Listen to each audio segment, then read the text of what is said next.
Hello, hello la famille, salut, shalom à tout le monde, vous qui êtes habitués à me suivre sur cette chaîne dans mes vidéos. Aujourd'hui, je vais vous parler sur l'expérience que j'ai acquis, ce que j'ai compris sur la révélation de l'histoire de Lot. Vous savez, Lot est un frère d'Abraham, un neveu d'Abraham.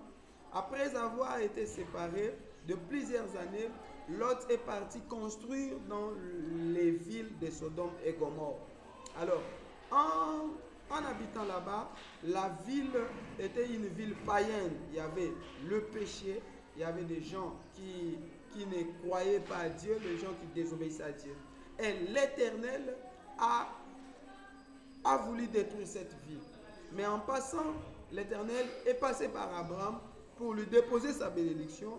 Mais Abraham a intercédé pour que la ville de Sodome puisse être sauvée ou que Dieu délivre ceux qui pouvaient se manifester, ceux qui allaient manifester la justesse en eux, hein, ceux qui pouvaient croire en Dieu. Et Dieu a accepté cette intercession. Dieu est parti, les anges sont partis, la Bible dit.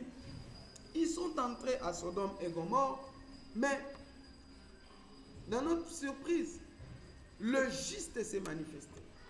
La justice de Dieu en criait en Lot. Vous savez, si vous servez Dieu, ne perdez pas vos qualités. Mais la chose la plus importante qui va vous délivrer dans la vie est en vous-même. Tout ce que vous suivez comme prédication, tout ce que vous suivez comme message, tout ce que vous avez comme inspiration provenant du Saint-Esprit, mettez-les en pratique. Bien-aimés, il n'y a rien qui peut vous délivrer, qui peut vous sauver en dehors de vos qualités, les qualités que Dieu a placées en vous. C'est Dieu qui place les qualités. C'est Dieu qui met en nous des qualités. Bien-aimés, le fruit de l'esprit qui est en vous. Vous savez, Lot était accueillant. Il est sorti. Il a vu les anges venir. Il ne savait pas que c'était des anges. C'était des hommes ordinaires qui portaient la chair. Ils marchaient avec 2 pieds. Il n'avait rien d'aspect de l'ange qui pouvait attirer Lot d'accueillir ces gens-là. Mais parce que il sait que je suis un enfant de Dieu. Il sait que chez nous, nous accueillons les visiteurs. Je ne peux pas laisser ces étrangers ici se déambuler dans la ville parce que notre ville est mauvaise.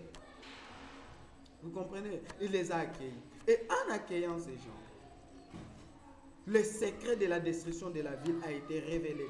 On révèle le mystère qu'à celui qui est accueillant. C'est pour cela que la Bible dit que la Bible dit dans Matthieu, je vous envoie comme des brebis au milieu de vous. Et lorsque vous entriez dans une maison et que vous trouvez un enfant de paix, que votre paix reste chez lui. Vous savez, quand on accueille les gens, vous recevez aussi les bénédictions qui est rattachée. L'accueil a une bénédiction. L'hospitalité a une bénédiction. Voyez même la femme sunamite dans 2 Rois. La femme sunamite a accueilli le prophète Élisée. Et en accueillant, le reste de sa vie a été changé. Dieu peut changer ta circonstance à cause de l'accueil, à cause de ton hospitalité. Sois hospitalier, tu seras délivré, ta situation changera. Parmi les personnes que tu accueilles, il y a des gens que Dieu a mandatés pour te bénir, pour te soutenir ou pour que tu sois sauvé. Satan ne voudra pas. S'il y a des choses que Satan combat, l'hospitalité. Satan te fera voir que les hommes sont ingrats. Vous allez accueillir des gens qui seront ingrats à la fin. Mais ça ne signifie pas que tout le monde que tu accueilleras, que tout le monde que tu manifesteras l'hospitalité seront ingrats. Non. Il y aura aussi des gens qui seront reconnaissants, qui te diront merci. Regardez l'histoire de Jésus. Il a sauvé, il a guéri 10 lépreux. Mais parmi les 10, 9 sont partis, 1 est revenu. Comprenez bien aimé. Donc soyez hospitalité, c'est l'essentiel du message que j'ai voulu partager avec vous ce jour. Soyez bénis au nom du Seigneur. Amen.